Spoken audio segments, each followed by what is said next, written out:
रामपुर के जंगल में मोनू चिड़ा आइसक्रीम बेचने का काम करता था। जंगल में सभी को उसकी आइसक्रीम बहुत ही पसंद आती थी। आइसक्रीम ले लो आइसक्रीम, ठंडी ठंडी आइसक्रीम।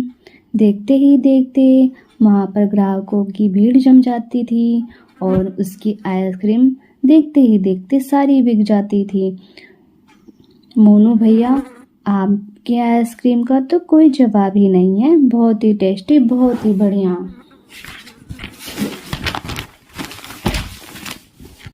उधर कालू को कोई काम नहीं था। कालू, कब तक तुम ऐसे ही पड़े रहोगे? कुछ काम क्यों नहीं करते? हम क्या खाएंगे?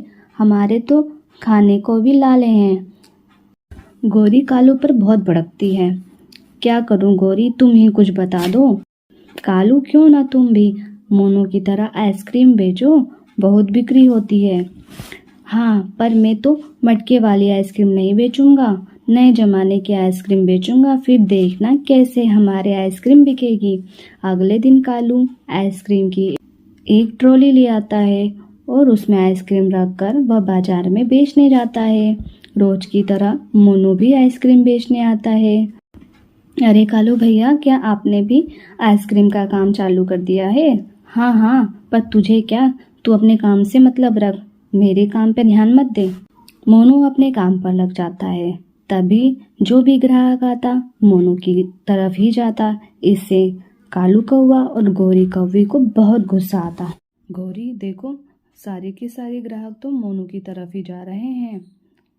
तुम आवाज़ तो लगाओ, तभी तो आएंगे हमारे पास ग्राहक। भैया, एक बार आओ, यह आइसक्रीम खाओगे तो बार बार खाओगे।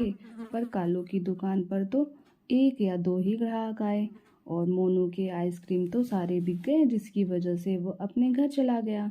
अगले दिन फिर ऐसा ही होता है। गोरी, जब तक यह मोनू की आइसक्रीम रहेगी तब तक तो हमारा काम नहीं चलेगा। हाँ कालू, पर क्या करें हम? तुम बताओ, तुम्हारा तो दिमाग इन सब कामों में बहुत तेज चलता है। गोरी कालू के कान में कुछ बात बताती है। अगले दिन मोनू और कालू दोनों ही अपने काम पर आते हैं। तभी गोरी मोनू के पास जाकर कहती है, मोनू भैया, डोली घर पर बुला रही है, उसकी तबीयत खराब है बहुत।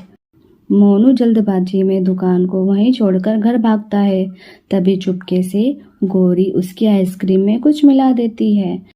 जब मोनू वापस आता है तो वह गोरी बहन से कहता है, डोली तो ठीक है, पर आपने ऐसा क्यों कहा? मोनू भैया, मुझे तो उस रानू ने कहा था, मुझे क्या पता कि वो ठीक है कि ना ठीक है। उसने जैसा मुझे कहा वैसा ही मैंने आपको बताया। इतना कहकर गोरी वापस से कालू के पास चली जाती है। थोड़ी ही देर में कुछ ग्राहक मोनू की दुकान पर आते हैं। मोनू उन्हें आइसक्रीम देता है। अरे छी छी, यह कैसी आइसक्रीम है भैया, यह तो बहुत खराब लग रही है। आज आपने कैसे बनाया है कि यह अच्छी नहीं लग रही? खराब नहीं, ऐसा नहीं हो सकता, ताज़ा सामान से बनाता हूँ।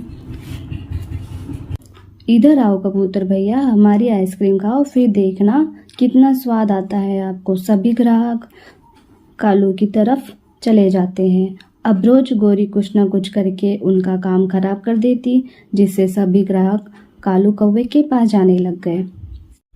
भैया, क्या बात है, आजकल आपकी आइसक्रीम पहले जैसे नहीं होती। पता नहीं बहन, क्या हो गया है, मेरे तो सारा काम ही चौपट होता जा रहा है। तभी एक दिन रानू ने गोरी को मोनू की आइसक्रीम में कुछ मिलाते हुए देखती है। फिर वह मोनू के पास जाकर सारी बात बताती है और जब वह उसे बता रही थी तो वहाँ पर कुछ लोग इकट्ठा हो जाते हैं और वह सब बातें सुनकर उन्हें कालू के ऊपर बहुत गुस्सा आता है। वह उसके पास जाकर उसकी ट्रॉली को तोड़ देते हैं और उसे खूब मारते हैं। इस तरह से कालू को उसकी गलती की सज़ा मिल जाती है। तो दोस्तों, कैसी लगी यह कहानी आप मुझे कमेंट में ज़रूर बताएं। और भी अच्छी कहानी सुनने के लिए आप हमारे चैनल को लाइक, शेयर एंड सब्सक्राइब करें। धन्यवाद दोस्तों।